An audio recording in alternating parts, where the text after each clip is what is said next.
Fire HD 10 Tablet Ultimate Review. This is a review of the Amazon Fire HD 10 tablet.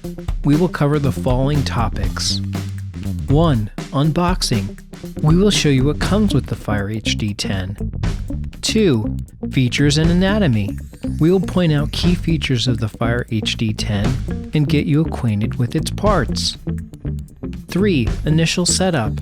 We will show you how to get the Fire HD 10 up and running step by step. 4. How to use. We will show you how to operate this tablet. And 5. Review. We will let you know if we think this tablet is worth purchasing. I'll leave a link to it in the description below this video if you want to check it out. Let's get started. Unboxing. The Fire HD 10 tablet comes with the tablet, of course, which has a built-in rechargeable battery, a power adapter, a USB-C 2.0 charging cable, and some papers. Features and anatomy. Now let's get to know the tablet. The 1080p Full HD display is 10.1 inches. The one I purchased has 32 gigabytes of digital storage, but you can pay a little more for 64 gigabytes if you need it. At the top of the tablet is a 2 megapixel front-facing camera. On the back of the tablet, you'll see in the upper left corner a 5 megapixel rear-facing HD camera. On the top of the tablet, you'll see 2 integrated speakers. The left side of the tablet has nothing on it, but I wanted to point out how thin this tablet is, at just 0.36 inches. It weighs only 16.4 ounces. The right side of the tablet has the controls, including the 2 up and down volume buttons, the power button, 2 built-in microphones, the USB-C 2.0 power port, and a 3.5mm stereo jack for headphones, which I really like. It's not some odd connection like some manufacturers provide. The bottom of the tablet has a micro SD slot for adding external storage, which I find super handy. Charging.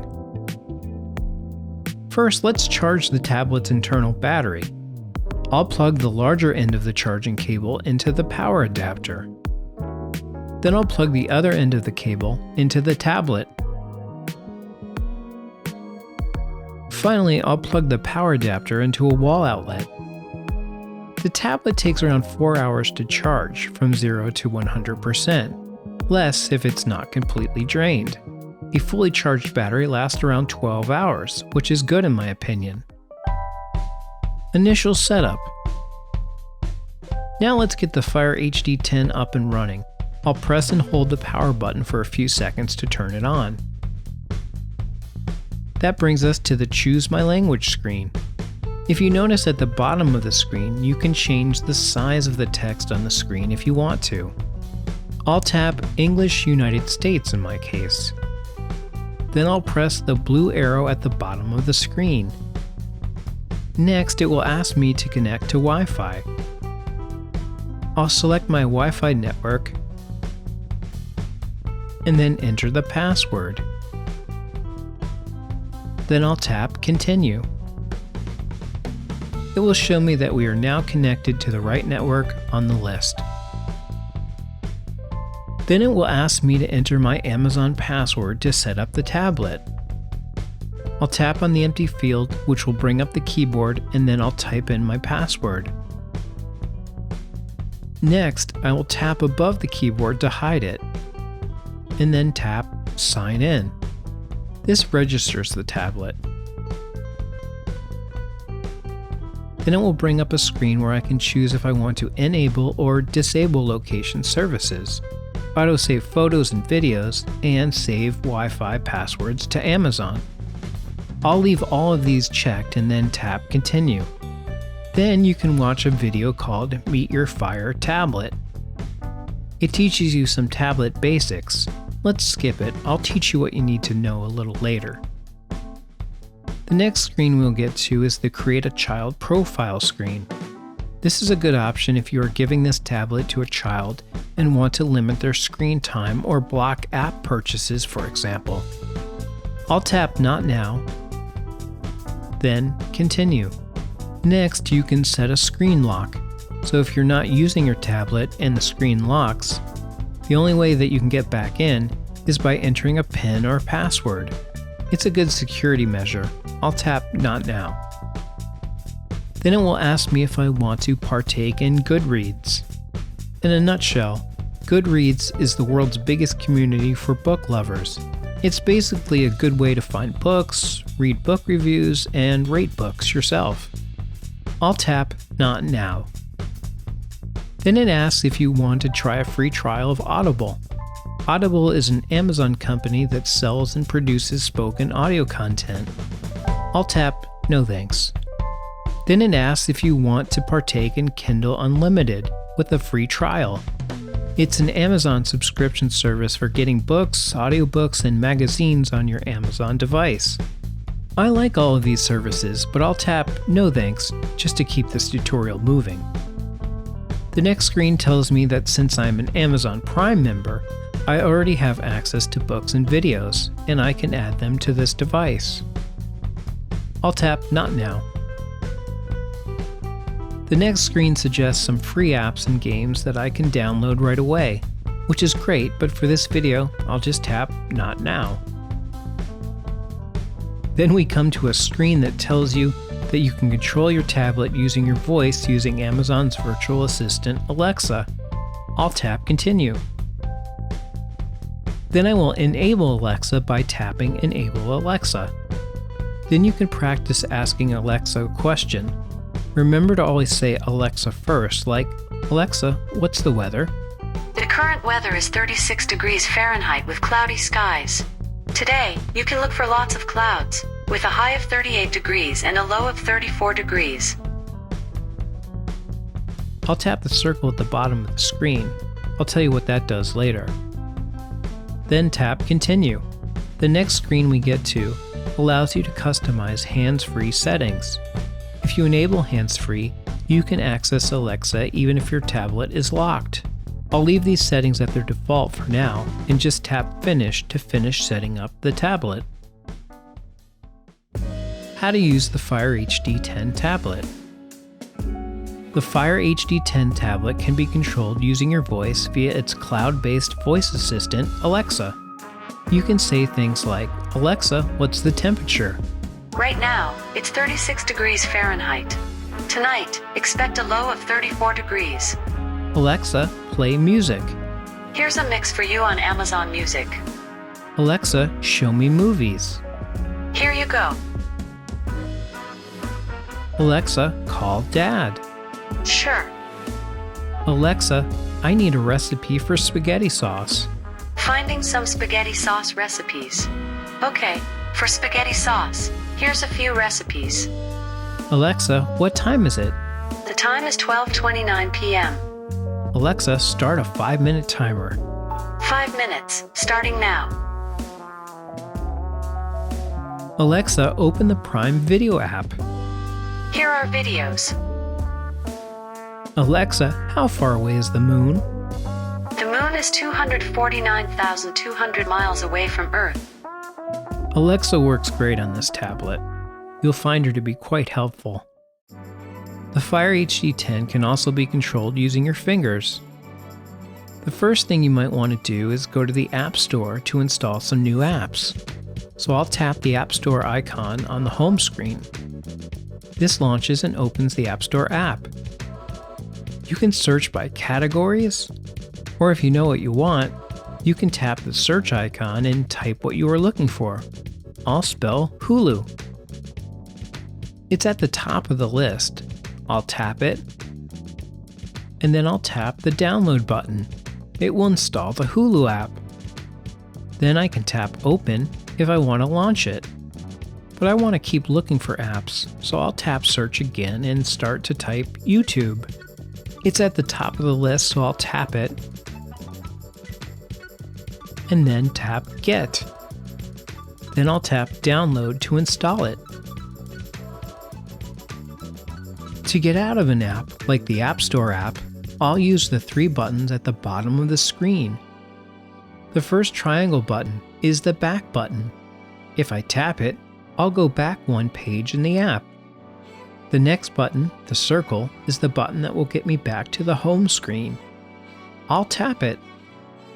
You'll notice that I'm on the home screen because home is in orange and it's underlined. I can swipe to a different tab or screen by swiping my finger across the screen left or right. Or I can tap on the name of the screen I want. For example, I'll tap Library. There you'll see a list of books and apps that are available to me. I'll tap Home to go back to the home screen. You'll see we have an email app where we can send and receive emails from our tablet. I'll tap the circle button to go back to the home screen. There's a camera app for taking pictures and videos. I can allow my camera to access this device's location if I want to. I'll tap the circle button to go back home. Now I'll demonstrate the square button. If you tap it, it's a way to bring up all of your opened or recent apps. You'll see the camera app first because it was the last app that we had opened. I can tap it to get back into the camera app, or I can swipe up the screen to close it. Then I can swipe up to close the email app as well. I can do the same with the App Store app, if I want to close that too. If I tap the square or recent app button again, the tablet will tell us that we don't have any recent apps because we just closed them all. I'll press the circle button to go back to the home screen. If you want to adjust tablet settings, there's a Settings app. Let's tap it. You'll see Internet, Bluetooth, battery strength, Alexa settings, etc. If I go down to display, for example, I can adjust the display's brightness. A brighter display will wear out the battery faster, by the way. I'll tap the back triangle button a few times to get back to our home screen. If I swipe down from the top of the screen, you can get to a list of notifications if you have any, and also to some quick settings controls that you can easily enable or disable. I'll swipe down again to show even more options. The first one is Wi-Fi, to turn Wi-Fi on or off. The second one is Bluetooth, to turn it on or off. The third one is airplane mode, for when you want to use your tablet on a flight. Next we have blue shade. This filters out the blue light emitting from the screen. As I understand it, it's helpful to reduce eye strain. After that we have Alexa hands-free. If we have this enabled, we can talk to Alexa even if our screen is locked. If we have this off, we'll have to unlock our home screen to use Alexa. Next we have auto rotate if we do or do not want our screen to automatically change its orientation when you rotate the tablet vertically or horizontally. Then we have do not disturb. It keeps calls and messages from disturbing you. Next we have low power mode for extending battery life when your battery level is low. Finally, we have storage for freeing up space on your tablet by archiving items that have not been recently used. You'll also notice an adjustment slider that will allow you to change your screen's brightness by moving it right and left with your finger. I'll swipe up to close these controls.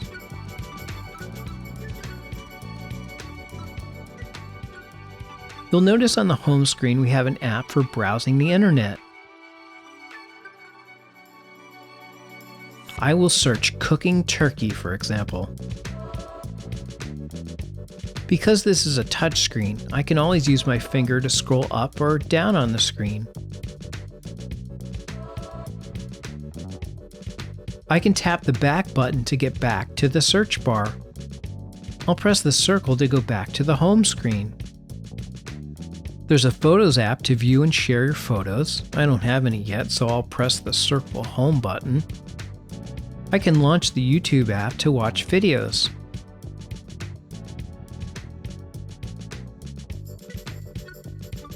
You'll notice on the upper right-hand side of the screen, you'll see some indicators. The first one lets you know if you are connected to Wi-Fi. The second indicates the amount of battery power that you have left. In the upper left corner, you'll notice the time. I would also like to mention that there's a search bar on the home screen for searching the web in your tablet. Just tap it and type in what you are looking for. Quite helpful. At the bottom left-hand side of the screen is an icon that looks like a house. If you tap it, you'll open the device dashboard. I don't have any devices, but you could add devices that you can control from your tablet like lights, thermostats, and cameras, for example. I'll press the home button to get out of this screen. To power off the tablet, simply press the power button on the side of the tablet. You'll get three options: power off, restart, or screenshot for taking a picture of the screen. I'll tap power off to shut down the tablet. Review. The Amazon Fire HD 10 tablet is extremely affordable. Is that because it's cheaply built or drastically inferior? In my opinion, it's built quite well, and it's actually pretty comparable to the competition. I believe that its price is low because the lock screen displays advertisements. Are the ads distracting? In my opinion, no. In fact, I barely even notice them. I just unlock the tablet when I want to use it and the ad goes away. It's like a screensaver. You can even pay a little more to get an ad-free version, but that's not necessary in my opinion. This tablet has a very nice HD display, great for watching all kinds of media, from movies to TV shows. It's even good for gaming. The speakers sound decent, and the available apps are impressive. For all of these reasons, I highly recommend the Fire HD 10 tablet. You get a lot for your money with this easy-to-use tablet. Well, I hope that you found this video helpful. Thanks for watching. Please like and subscribe.